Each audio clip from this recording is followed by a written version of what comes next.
the intense world of medical emergencies. One patient, 3 times stab wounds. There's nothing more extreme than a code red. It's a 2-car RTC. That's correct. It means there's an immediate threat to life. Got 1 male still trapped in the vehicle. In the West Midlands, highly specialist teams are ready to react to these major traumas. ETA 4 minutes. By road. It's a shooting of a male currently being shot ahead. And air. 03, we are lifted from Cosford. Responding to the most severe 999 calls. This is going to be tight and painful, okay, but it's going to save your life.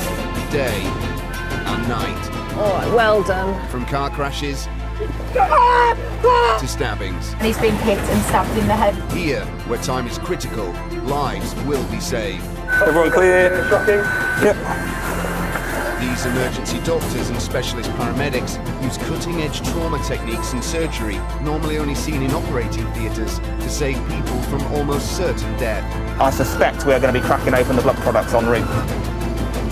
Filmed alongside the critical care teams, we captured every vital second as these specialist crews work to save lives. 1, 2, 3, roll. Tonight, Says she can't feel her legs, but she's moving. 2 people are critically injured after an e-scooter collides with a car. Let's get him on the stretcher on the back of the truck. A 70-year-old man in cardiac arrest. With regard to medical conditions, that's the worst that could ever happen to you. How are we doing? An allergic reaction to a bee sting. Where did you get stung, Steve? On your head? And multiple casualties after a 2-car pile-up. What did you hit your head on, do you think? I don't know, man. I really don't know.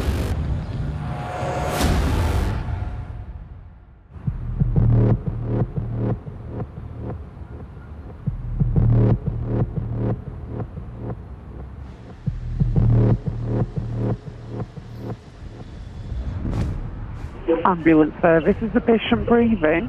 I don't know, just reduced an accident. What type of, is it a road traffic accident? I'm sorry, what's actually happened? I don't know, I was right in the back and I just heard a crash. Ambulance service, is the patient breathing?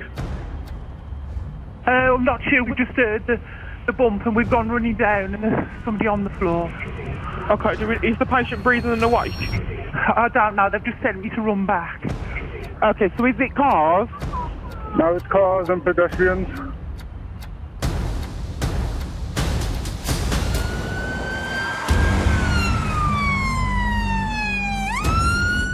Initial reports that we got on this, there are 2 pedestrian patients, peri arrest. It's Saturday afternoon, and critical care paramedics Alistair McNeil and Richard Apps are on shift. Okay. Their specialist knowledge and equipment is the reason why they get sent to some of the most serious medical emergencies across the West Midlands. So we're heading to an RTC in Wolverhampton area, reported as 2 pedestrians that are peri-arrest, and we're probably about 10 to 15 minutes out. Peri-arrest is when a patient's body is in a highly unstable condition and they're in danger of going into a cardiac arrest at any moment. Multiple emergency services are on their way. The latest update on the radio is that we have 2 helimed en route, both with doctors, so the potential injuries are significant. Whiskey Romeo 7062. 702, go ahead. Is there any information on patients' conditions at all? Patient number 1 is a female, early 20s, potential head injury, quite agitated, and an injury to her right arm. And then patient number 2, male in his 20s, same head injury with agitation. He's got lacerations to his chest and back, and he's got a partial amputation of his right wrist. Whiskey Romeo 7062, we're approximately 1 minute from the scene. Thank you. The accident's taken place on a residential street. When Rich and Alistair arrive, 3 ambulances are already there, as well as the first of the air ambulance crews. You have that lady there? Right. And then we'll put this one with the aircraft crew. While the Helimed team focus on the male patient who's already in an ambulance, Rich and Alistair turn their attention to the female. Hi all. Oh, electric scooter. Both occupants of the scooter? Right. 19-year-old Shante had been riding with her boyfriend on an e-scooter when they collided with a car. Neither were wearing helmets. Shante struck her head in the impact and has also sustained injuries to her legs and arm. What have we got so far? No obvious C-spine, spinal pain, injury. Says she can't feel her legs, but she's moving. Blood pressure did drop a minute ago, but that's stabilised at the moment. Keeps going between agitated, unresponsive. At the moment, she's calm, she can hear us. Yeah. GCS? Rough or AFPO? It's kind of 15. She's talking to you? Yeah. Although she's now conscious, Shantae's condition is critical. And blood is coming from, do we know? Mouth, we've got a wound to the mouth, wound to the ear, big wound to the left arm, quite a nasty wound to this elbow, possibly down to the bone, as best we could see. Okay.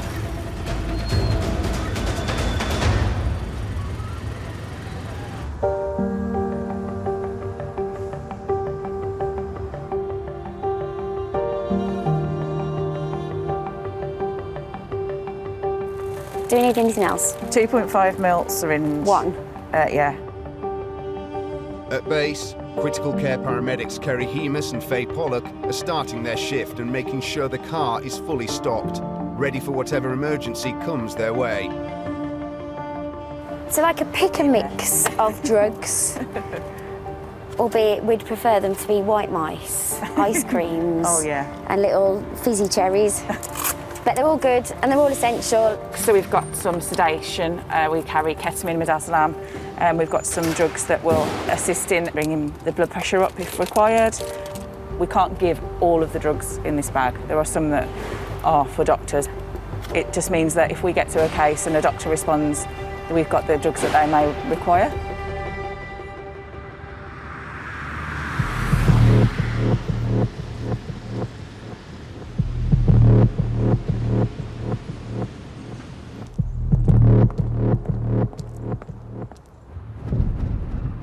Hello, ambulance service. Is the patient breathing? Somebody's collapsed in the sports hall. Male or female patient? It's an older gentleman. Has he stopped breathing? He stopped breathing. Yeah, he's collapsed. And there are staff working on him. But he has stopped breathing? Yeah, he has stopped breathing. They're working on him. We do need to carry on that CPR until the paramedics arrive, or obviously they say stop. We are coming as quickly as we can on blue lights and sirens. Okay.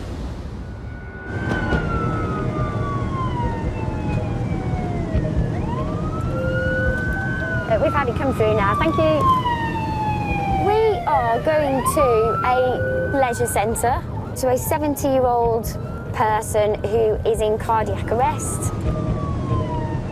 A sudden cardiac arrest is a code red emergency. The heart has stopped, no blood is pumping to the brain or other organs, and without treatment, death will occur within minutes. Faye and Kerry's enhanced cardiac care experience is urgently required. I would imagine the lifeguards have had a shock of their lives and are now performing CPR. Just further info as well around the case, shocked 3 times with an AED so far, Sarah. Roger, that's received. Thank you. Fewer than 1 in 10 people who suffer an out-of-hospital cardiac arrest survive. However, the swift use of an AED or automated defibrillator can significantly increase the patient's chances. They've got a defibrillator and they have shocked them 3 times. Local paramedics are already on scene treating the patient. Tempted to get a level 3 here to stop carrying things. Faye and Kerry arrive to find the man conscious. Good morning, sir. Hello. Hi, what's your name? Martin Jones. Martin. What were you doing when this... Were you playing squash? Badminton. Badminton. Has anyone explained what's happened? I've had a heart attack. Well, you've had a full cardiac arrest, so you stopped breathing and your heart stopped pumping through itself, okay? So, with regard to medical conditions, that's the worst that could ever happen to you. Yeah. But the response that you've got, obviously from your colleagues and from the staff, they have brought you back to life, okay? Although Martin has been very fortunate and the leisure centre staff managed to restart his heart using a defibrillator, he's still in danger. You're obviously very poorly. We just got to now work out why it happened. So we are immediately going to get you to hospital. Yeah. All right, just hold nice and still a second, Martin. Martin could re-arrest at any moment. If you don't feel well, you need to say something's happening, don't feel well, whether it's sick, even if you just feel a little bit dizzy, let's just say, all right, and we'll get you sorted immediately, all right? I don't exactly feel almost sick. No, absolutely. 03, how are you? It's a little bit patchy to the west, but it should be good to go. It's just after dawn at RAF Cosford, 8 miles outside Wolverhampton. No sample, no wristband. The crew of the Midlands Air Ambulance are preparing for the day ahead. Flying in Helimed 03 are Dr. Matt Rowley and critical care paramedic Karen Baker. Capable of travelling at 150 miles per hour, they'll be called to medical emergencies where time is most critical.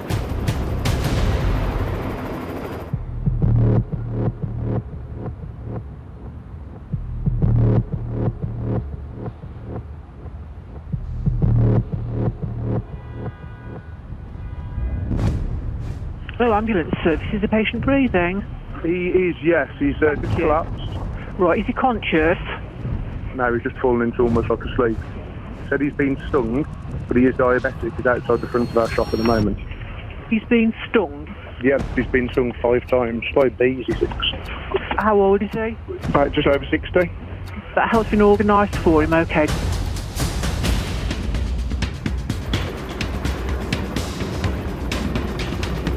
Whiskey Alpha, Helimed 03. Helimed 03, go ahead. 03, thank you. We're en route with an ETA of 2 minutes. Although most people suffer no side effects from a bee sting, about 1 in 30 adults experience a severe allergic reaction called anaphylaxis, which in the most extreme cases can be fatal within minutes. With a medical emergency on their hands, Karen and Dr. Matt are dispatched. Get to the Works Golf Club on Keepers Lane. It's a male in his 60s and he's been stung by a bee 5 times. Patient is diabetic and apparently has an allergy to bee stings, currently unconscious, breathing quite irregular, with no obvious swelling to the face. Thank you, that's all received. Is he at the main clubhouse? Is it 3? He's in the shop. Anaphylaxis can have a rapid onset and every second counts. So, 12 o'clock now, in about 600 metres should be the clubhouse. Ah, here we go. Right 2 o'clock low. Whiskey Alpha, Helimed 03, we're in the overhead looking to land. Received, thank you. Descending. When responding to an emergency call, the air ambulance pilot is allowed to land anywhere it's safe and legal. But that does bring with it some unique challenges. There's a buggy coming Visual, across. yeah. Oh, don't stop there. Oh, he's stopped right on that path. I want to land on the grass beyond him. Yeah. He's now got out of his buggy. Oh, well, he's trying to be helpful, isn't he? Let's just land here, shall we? Right, clear all around? All good. Yeah. There we go.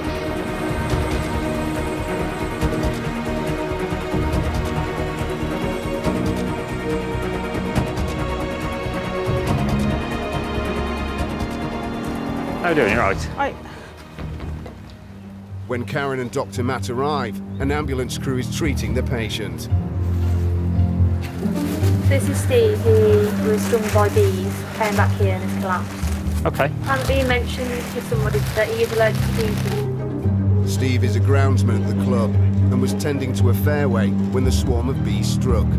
He managed to drive his buggy back to the clubhouse before losing consciousness for some time. Been fitting apparently, has he, or? Well, it's shaking, but he's responding to us, so yeah, he's able to open his eyes, he's able to respond to you, so I don't think it's fitted that way, but it's this sort of jerking movement as well. He's had I am adrenaline so far. Okay. Where did you get stung, Steve? On your finger. On your finger? Right, okay. Back. Yeah. On my head. On your head? Yeah. How old are you, Steve? 61. 61? 61. Can we turn you over onto your side so we can have a look at you? Good man. That's it. Let's pop this under your head. Oh. Stick your tongue out for me. Good. An anaphylactic reaction can cause a range of symptoms throughout the body, from swelling in the throat, which makes breathing difficult, to a cardiac arrest. Was chest clear, was it, when you had a listen? No worries, just a little quiet. Although Steve's breathing hasn't been compromised, he's been having spasms and is feeling faint and dizzy.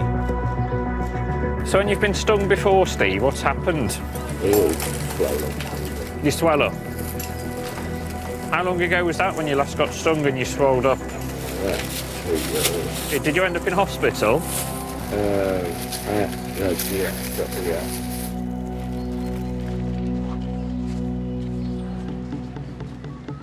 In Dudley, I presume you didn't have a headache yesterday or any nausea or any vomiting? No. Nothing like that? critical care paramedic Faye is trying to work out why Martin suddenly went into cardiac arrest after a game of badminton. I'm sorry, it's all a lot of commotion around you. The sports centre staff used a defibrillator, which almost certainly saved Martin's life. Were you the guys doing CPR? Myself. Well done. Yeah. Very, very well done. Yeah. He's talking away. We're not sure what's going on, so we're going to take him to Russell's and get them to try and figure out what's going on. Okay. But amazing work by you guys. Okay. I'll just get the Lucas backboard just in case. Although Martin is stable enough to transport to hospital, a patient with an unstable heart can re-arrest at any moment. Faye makes sure the Lucas, an automated chest compression device, can be quickly attached if Martin goes into a second arrest. Let's see if we can just lie you on this. Perfect. Thanks, guys. Thank you. I know, sorry. We'll warm you up, we promise. 6-2, are you ready for some details? Kerry updates the control room so they can make sure the hospital team are ready to take over treating Martin. We've got a male of 73 years old. He was in the sports hall, I believe he was playing badminton. Didn't feel any pain or anything, but collapsed into a VF. CPR immediately, shocked by the defib. We're going to be going to Russell's Hall. I reckon ETA about 15 minutes from now, Eva. Fabulous, thank you. I'll see you up at Russell's, my lovely. Oh. Right then, Martin, I'm just going to wet your lips. I can't give you too much to drink, but it's enough just to... If you open your mouth a second, that's it. Faye travels with Martin to the hospital. He's completely holding his own. He's got a superb set of numbers. She monitors the electrocardiogram, which gives an accurate reading of how well his heart is functioning after the cardiac arrest. Wow. Martin, when you get out of here, pick 6 numbers today and go and get them put on tonight. I tell you what, you're lucky that there was such good staff around you. They've done absolutely fantastically well for you.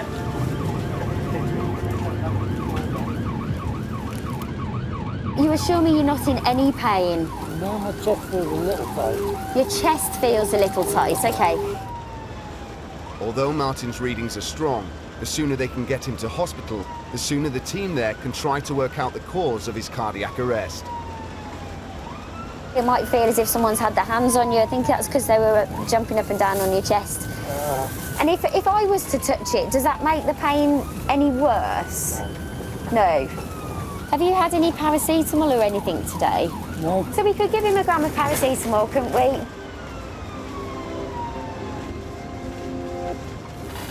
Right then, Martin, we're just giving you some paracetamol, but it's going straight into your blood, okay? So that chest discomfort should go.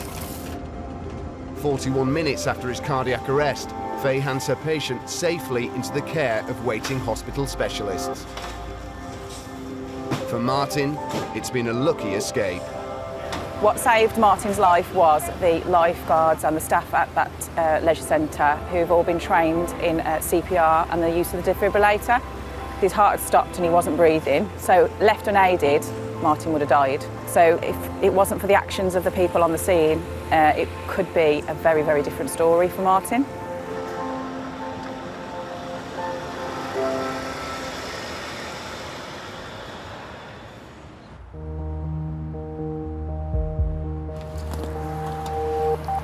(7062). Good morning, Will. How are you? Good morning, Becky. Yes, pretty good, thanks. All good.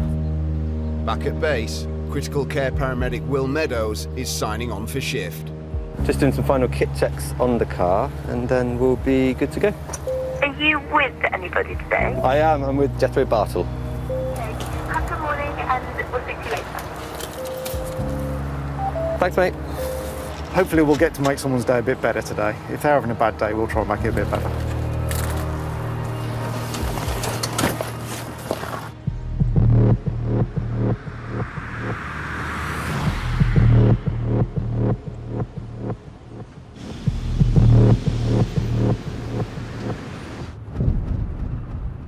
Ambulance service, is the patient breathing?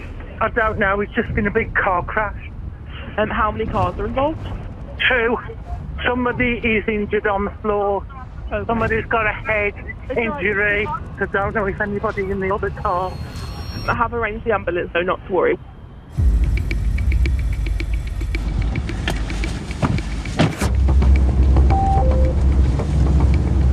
There's been multiple calls on this one, so a few bystanders sound concerned. That can be an indication that it's quite a severe accident, and then you've got the potential for serious injuries. I think we're going to be first on scene. Local ambulances, police and fire have been dispatched along with the critical care team. The main priority, I think, is to triage, establish what's happened, find out how many patients you do have, and then organise those patients into some sort of category so that we can attend our poorest patients first. Oh well, the fire crew are here. A fairly good impact, looks head on. 2 cars have crashed in a busy residential road.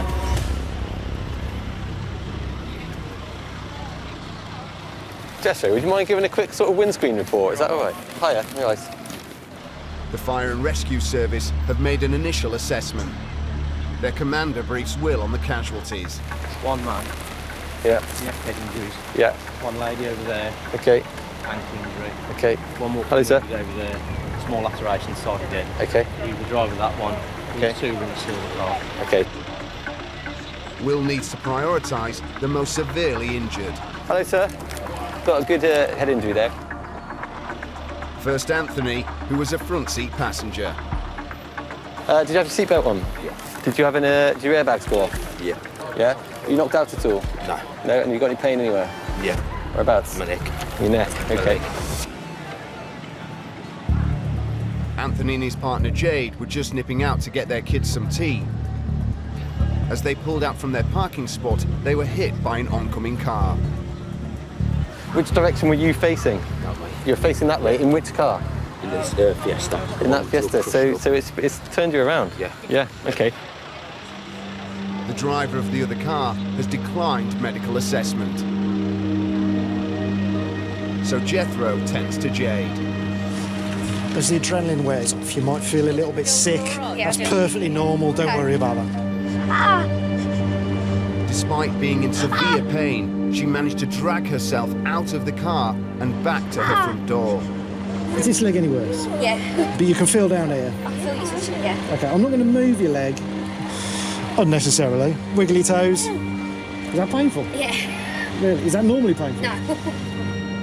Jethro suspects Jade has broken her ankle. We'll get some painkillers. Please. We'll get you an ambulance and we'll get you an X-ray for that. All right.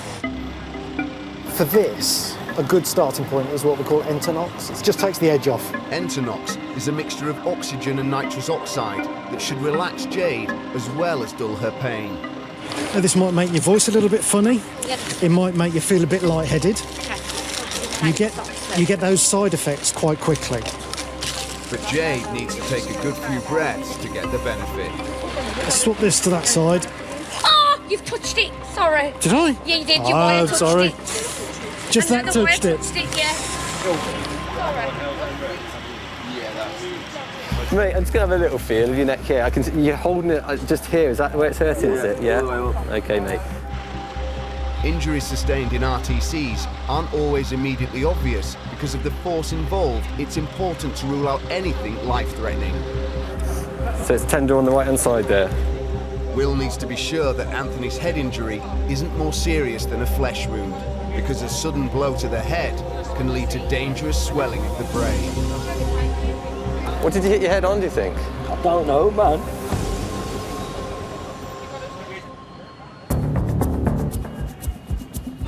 Not managed to check legs yet. Didn't want to expose her too much with all the people around. In Wolverhampton, critical care paramedics Richard Apps and Alistair McNeil are treating a 19-year-old woman who's been involved in a road traffic collision. Finish flushing your cannula. Let's get her on the stretcher on the back of the truck, and then we'll have more space. Shante had been riding with her boyfriend on an e-scooter when they collided with a car. Neither were wearing protective clothing. So at the moment we've got 2 patients with critical injuries, unfortunately, and significant damage from head-on into a car by the looks of it, which is a shame. Electric scooters as well, unfortunately, so no helmets that anybody's wearing. While a Helimed team leads the treatment of her boyfriend, Rich and Alistair are focusing on Shante. Can we get the oxygen back on, or was she not? She threw it off a minute ago, yeah. Let's just put this oxygen mask on you. She has injuries to her legs and mouth and a deep cut on her elbow. You happy there's enough of us to lift without straps? Got one on. Got one on, that'll do us, won't it? Rich and Alistair want to get her into the ambulance as quickly as possible. Okay, don't worry too much about her head. If she's, just tell her to keep it still for now. Happy that we've got enough hold. Up. Just get rid of the... Okay. We're going to get you onto the ambulance. Get her to keep her head still. As a result of her head injury, Shante is confused and tells the paramedics her name is Charlene. Charlene, can you just ask her to squeeze my hands, mate? Will you just squeeze the gentleman's hands for us, Charlene? Yeah, so obeying commands. Charlene, sorry for me. That's better. Keep talking to us, sweetheart, yeah? Shantae's conscious, but in a lot of pain. Really important. I know it hurts. While Shantae's cuts and lacerations are clear to see, it's the possibility of internal injuries that's giving Rich and Alistair cause for concern. Charlie, what's hurting? The second doctor-led Helimed team has arrived to help. So, have we had any treatment? Checks, nothing? Nothing yet. No checks yet. Literally, we haven't got IV yet. Got a vein this side. Charlene, keep your arm still for me. Where were your tourniquets? I will need a tourniquet, but just press the BP cuff. Alistair inserts a cannula into Shantae's arm, so the doctor will be able to give drugs intravenously. I'm going to need a bit of gauze here. Sorry, mate. 10 mil flush, very nicely. Lovely. You did a BM? Don't think anybody will have done a BM yet. The BM kit measures a patient's blood sugar levels. It's used to help build a picture of their overall condition. Sorry. Where are we? BP is on cycle, guys. Okay, we've got 9.4 as a blood sugar, people. And a BP is 97/48. She's quite a slight lady, isn't she? Yeah. Cannula that I've just flushed for you. Right, fluids are ready to run. With Shante now prepped for the journey to hospital, Rich and Alistair hand over to the Helimed team. Anything else you want, guys, before we dismiss? Or do you just want to do stuff on the way? Once my reactor's in, we'll start rolling. Yep. As the helicopter had to land some distance away, it's decided the quickest option is by road. Thanks very much. Okay, see you guys.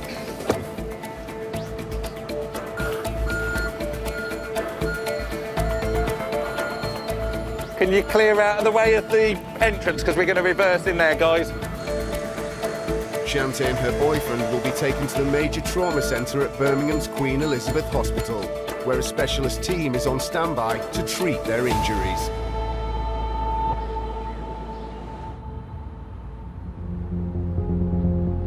She hasn't got any rash or swelling, has she? In Wolverhampton, critical care paramedic Karen Baker and Dr. Matt Rowley are treating a man who suffered multiple bee stings.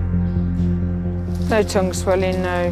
No lips, tongue's fine, so no wheeze on the chest. Got no rash anywhere. 61-year-old Steve says he's allergic to insect bites and collapsed soon after being stung. The temperature 30%. But Dr. Matt and Karen are struggling to find any evidence of an anaphylactic reaction. Do you have any other medical problems, Steve, that you suffer from? Do you have any problems with your heart? No. No. Okay. Just your thyroid, okay. Have you done a BM? Yeah, BM He's was diabetic, 15. isn't he? 15. So he's a little bit high potency. Have you got any fluids with you guys? I'll get some. You just give him a 250, Kaz? Yeah. The only symptom that Dr. Matt and Karen can identify is low blood pressure, which may explain why Steve's feeling faint. Yeah, I'll give you a squeeze. Got a nice straight one there. Keep you nice and still for me. Giving fluids intravenously should help increase his blood pressure. Do you want to get off the floor, Steve? It's not nice to nude. Should we just sit you up, just see how you get on, and then we'll see whether we can stand you. So just nice and steady, just up onto your bum and back against the bench. Bend towards me, mate. That's it. That's it. Good man. All right, let's just have a breather there for a second. That's it. Good man. Eddie, feel a bit sat up. Yeah. Bit dizzy. All right. Getting a bit sweaty, aren't you? Right, Steve, when you're ready, all right, so just up, and then we're going to, the bed's right to the side of you, so just plonk your bum on that, okay? That's it. Good Well man. done. Well done. Oh, okay. A little bit further. That's it. Good man. There we go. Well Lift yourself back. Steve is taken to the ambulance for further observations. You can pop your head back, Steve. That's it. Give another blood pressure, eh? Yes. Just straighten that arm for me, Steve. Just relax. That's going to get tight on your arm again. There we go. Right, let's have a little snap of that. 117.73, that's much better. Good stuff. How are you feeling now? Bit better. Good. You won yourself a trip down to New Cross, see what's happened. Although Steve doesn't seem to be experiencing a severe allergic reaction, having collapsed with a period of unconsciousness, he'll still need to go to hospital for a checkup. He's got no evidence of any sort of anaphylactic reaction whatsoever, has he? There's no rash, there's nothing. But he's had a dose of adrenaline. Sometimes adrenaline can just stop it in its tracks, can't it? So he looks fine, doesn't he? He looks fine and he's improved. Steve will be taken by road. Okay. Thank you very much. Cheers. Thanks, guys. Freeing up the Helimed crew to respond to the next emergency. Allergic reactions to wasps or bee stings can be life-threatening. Fortunately for Steve, though, he's had a fairly minor reaction and he's looking absolutely fine now. Back to base and see what happens the rest of the day. See you three. See you three. Leaving with the crew, mate. We're at 3 and heading back to the aircraft.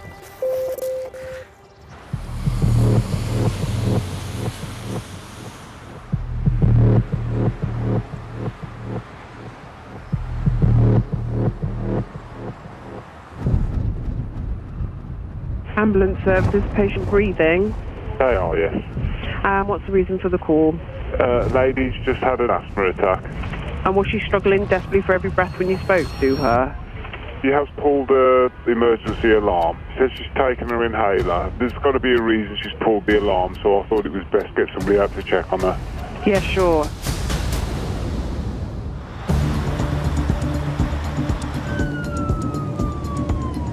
Just advising, Clifford's life-threatening asthma attack, 9 minutes away. Yeah, Roger. A life-threatening asthma attack is a Category 1 call allocated for the most serious cases. Just ahead, keep left. It means enhanced life support may be necessary. Critical care paramedics Ryan James and Ian Locke are immediately dispatched. We've been assigned by the sector to a lady in her 50s who's suffering with an asthma attack. That's about all we know currently. Asthma attacks leave patients struggling to get oxygen into their lungs as the muscles around their airways tighten. More than 1,400 people a year die from an asthma attack. Okay, just there, man. Immediate care is critical. Hi, ambulance.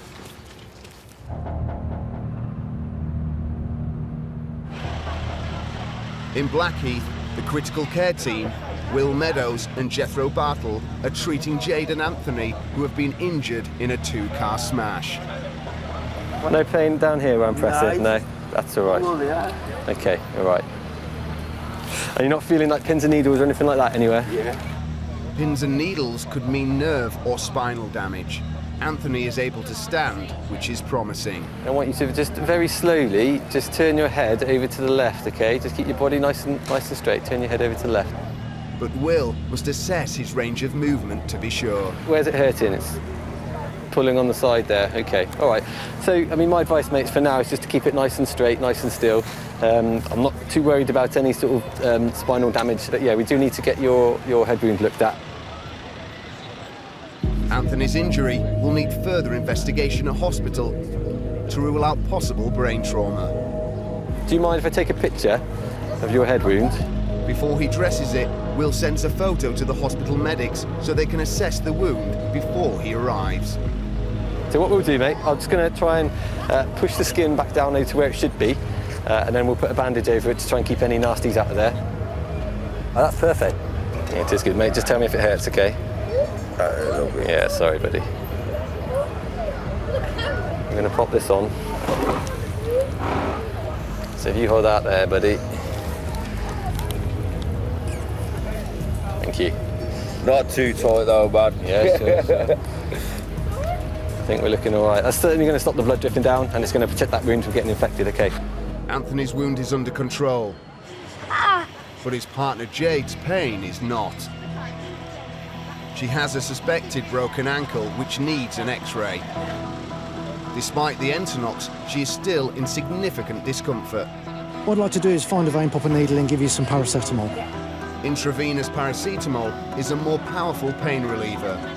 But there's a problem. Not good with needles. Okay. Go on, you got my hands. You'll be around. Take a few breaths of that. Keep breathing that. I can't do it if you're flinching. Stay still. Okay, nice and relaxed, all right. Okay. Just relax. The horrible bit's finished. With the cannula successfully inserted, the paracetamol going straight into Jade's bloodstream should make her pain more manageable. It's just a bit of plastic now. There's no needle in there, it's just a tiny bit of plastic. But please don't knock it out, otherwise we have to start again. I don't mind, but I'm sure you will.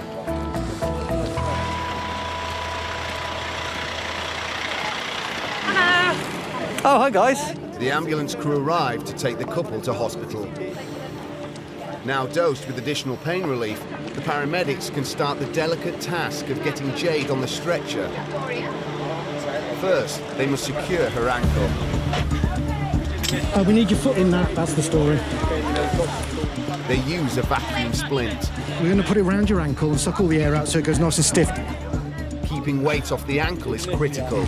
If it is broken, putting pressure on it could lead to permanent damage. You need your heel there. Do you want me to support it? Please. That's it, that'll do. That's great. With her ankle finally secure, Yeah, give us your hand, love. All right, push. they can move her onto the waiting stretcher. Push your bottom back.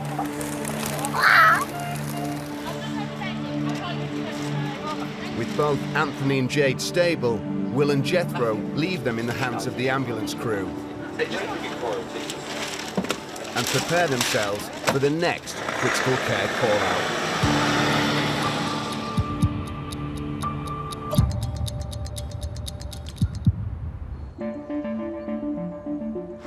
Critical care paramedics Ian Locke and Ryan James have been tasked to a call which was reported as a life-threatening asthma attack.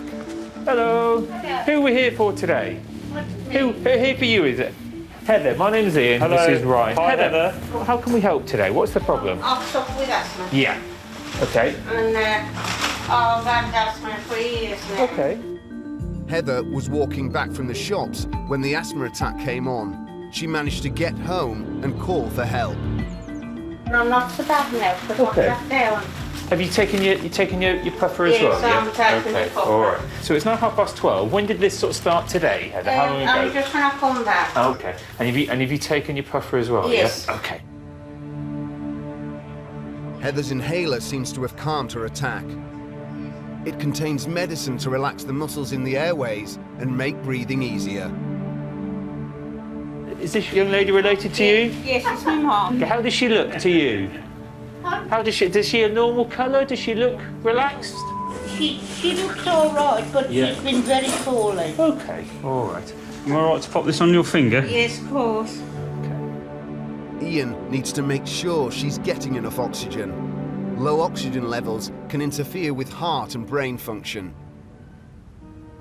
Were you exerting yourself when it came on? Were you walking? No. Well, I've just done like normal every day.